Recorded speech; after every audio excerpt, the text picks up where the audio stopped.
धन्यवाद सभापति महोदय।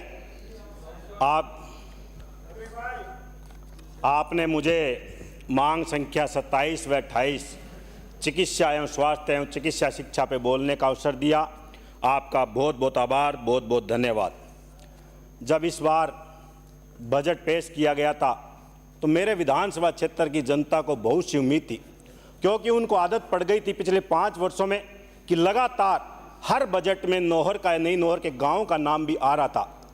इस बार भी उन्हें उम्मीद थी कि बजट में बहुत से नौहर के नाम आएंगे, घोषणाएं होंगी, लेकिन शायद वो क्षेत्र की जनता ये भूल गई थी कि इस बार सरकार बदल चुकी है और ये जो सरकार अब आई है ये संकीर्ण सोच की सरकार है, ये छोटी सोच की सरकार है, ये भेदभाव करने वाली ये सरकार है। इस सरकार का नज़रिया सबको समानता से देखने का नहीं है। जिस तरह से हमारे मुख्यमंत्री अशोक गहलोत ने पूरे प्रदेश की जनता को एक समान नज़र से देखने का काम किया और सभी विधानसभा क्षेत्रों में अनेकों अनेक सौगात देने का काम किया।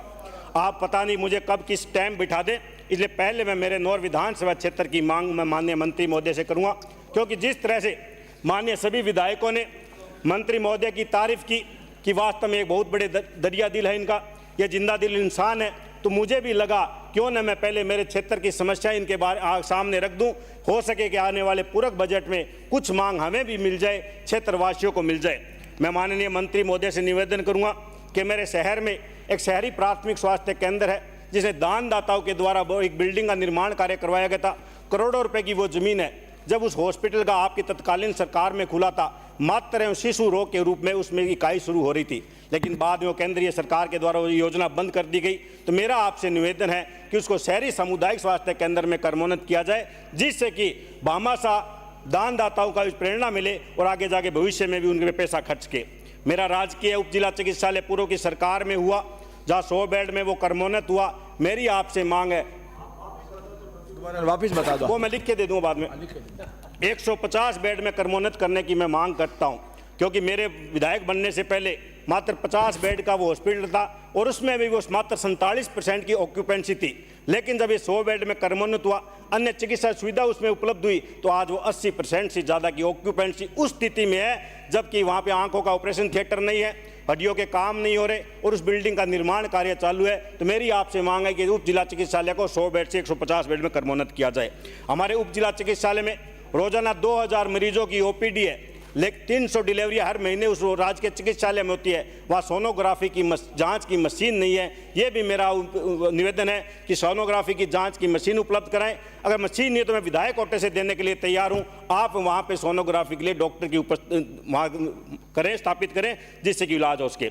मेरे उप जिला चिकित्सालय में 10 करोड़ रुपये से उस बिल्डिंग का निर्माण कार्य चालू है, लेकिन भारत सरकार की गाइडलाइन है कि उप जिला चिकित्सालय के लिए 40 करोड़ रुपए व्यय करने होते हैं। तो मेरा आपसे निवेदन है, शेष राशि है वो स्वीकृत की जाए, जिससे कि उप जिला चिकित्सालय का भवन बन सके। मेरे क्षेत्र में जो सामुदायिक स्वास्थ्य केंद्र पल्लू और फेफाना है, जो उप तहसील भी है, उसको 30 बेड से बढ़ाकर 50 बेड का किया जाए। मंदरपुरा, कुइया, धानसिया जो पीएससी है उसको सीएससी में क्रमोन्नत किया जाए। मालासर, जबरासर, थालड़का, दलपुतपुरा, रायसिनपुरा उप स्वास्थ्य केंद्र को प्राथमिक स्वास्थ्य केंद्र में क्रमोन्नत किया जाए।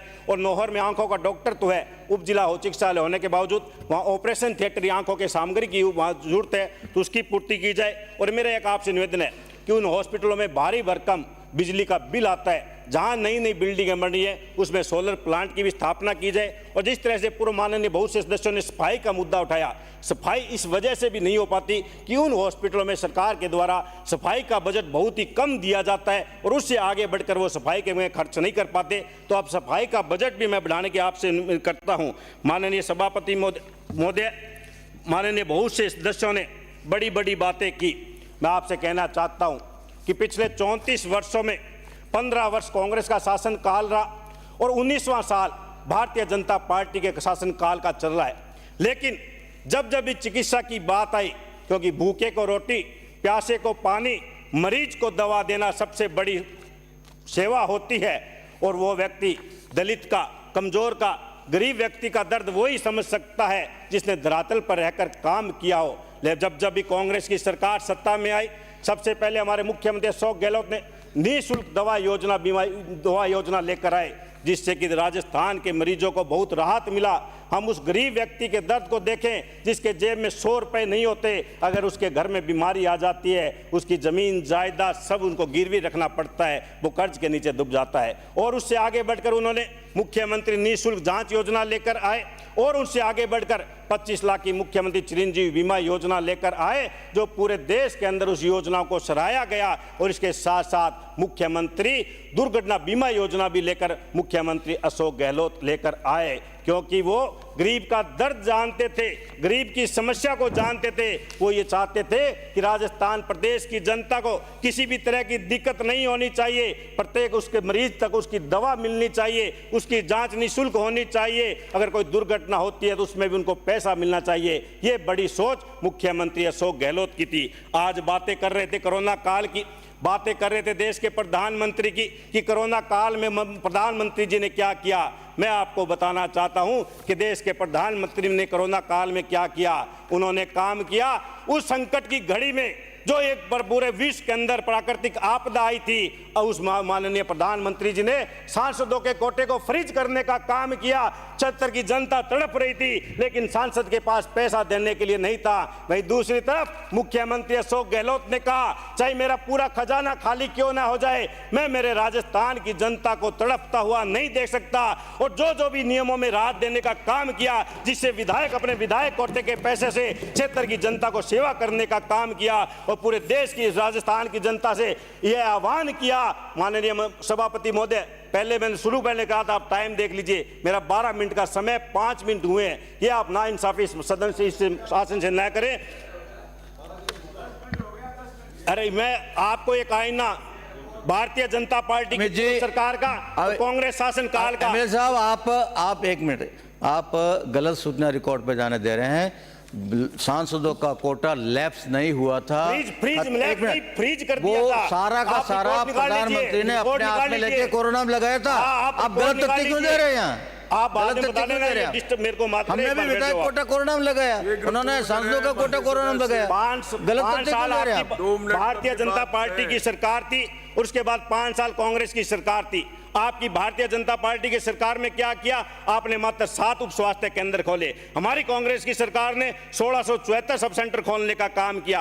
आपकी सरकार ने मात्र 60 पीएससी से सीएससी करने का काम किया। कांग्रेस के शासनकाल ने 353 पीएससी से सीएससी करने का काम किया। आपके कार्यकाल में न तो कोई उप जिला चिकित्सालय खुला, न कोई जिला चिकित्सालय खुला, लेकिन कांग्रेस के शासनकाल में 65 उप जिला चिकित्सालय, 27 जिला चिकित्सालय खोलने का काम किया। आपने मात्र 1 सैटेलाइट हॉस्पिटल खोलने का काम किया।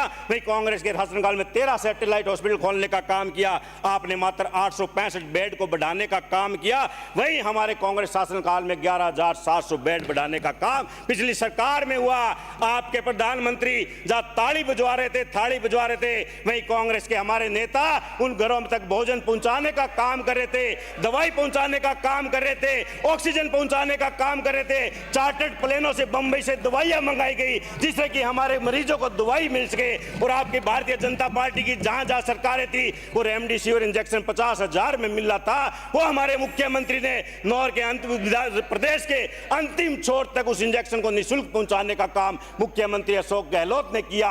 यह फर्क है आपकी सरकार में और कांग्रेस की सरकार में। पैर में मोच और छोटी सोच व्यक्ति को आगे बढ़ने नहीं देती। इसलिए मैं आपको कहना चाहता हूं, दरिया दिल रखिए, बड़ा दिल रखिए, क्योंकि मेरे विधानसभा क्षेत्र में भी 1 लाख वोट भारतीय जनता पार्टी को मिले थे। वो भी आज आपकी तरफ देख रहे हैं कि भारतीय जनता पार्टी की सरकार हमारे लिए कुछ ना कुछ घोषणा करेगी, लेकिन आपने कुछ भी नौहर को नहीं देकर या आपके कार्यकर्ताओं का अपमान करने का आपने काम किया। इसलिए मैं आप सबसे ये निवेदन करता हूं, और पूर्ववर्ती सरकार के द्वारा जो संविदा रूल्स 2022 के तहत एनएचएम के कार्यकर्ता संविदा कर्मियों को नियमित करने का जो 4518 पद सृजित किए थे, मैं आपसे निवेदन करता हूं उन सीएम सेवा नियमों को बनाने की कार्रवाई करें, जिससे कि उन बेरोजगारों को रोजगार मिल सके। और जो सीएचए ने हमारे कोविड के टाइम में जो काम किया था, उनको भी आप आने वाले समय में रोजगार देने का काम करें। और जहां जहां भी रिक्त पद पड़े हैं, जब तक आपकी स्थायी भर्ती ना हो, मैं आपसे मांग करता हूं यूटीबी के माध्यम से या संविदा कर्मियों के माध्यम से हमारे उन बहन भाइयों को राजकीय चिकित्सालय में लगाएं, जिससे कि आज जो बेरोजगारी बढ़ रही है उनको रोजगार मिलने का काम करें।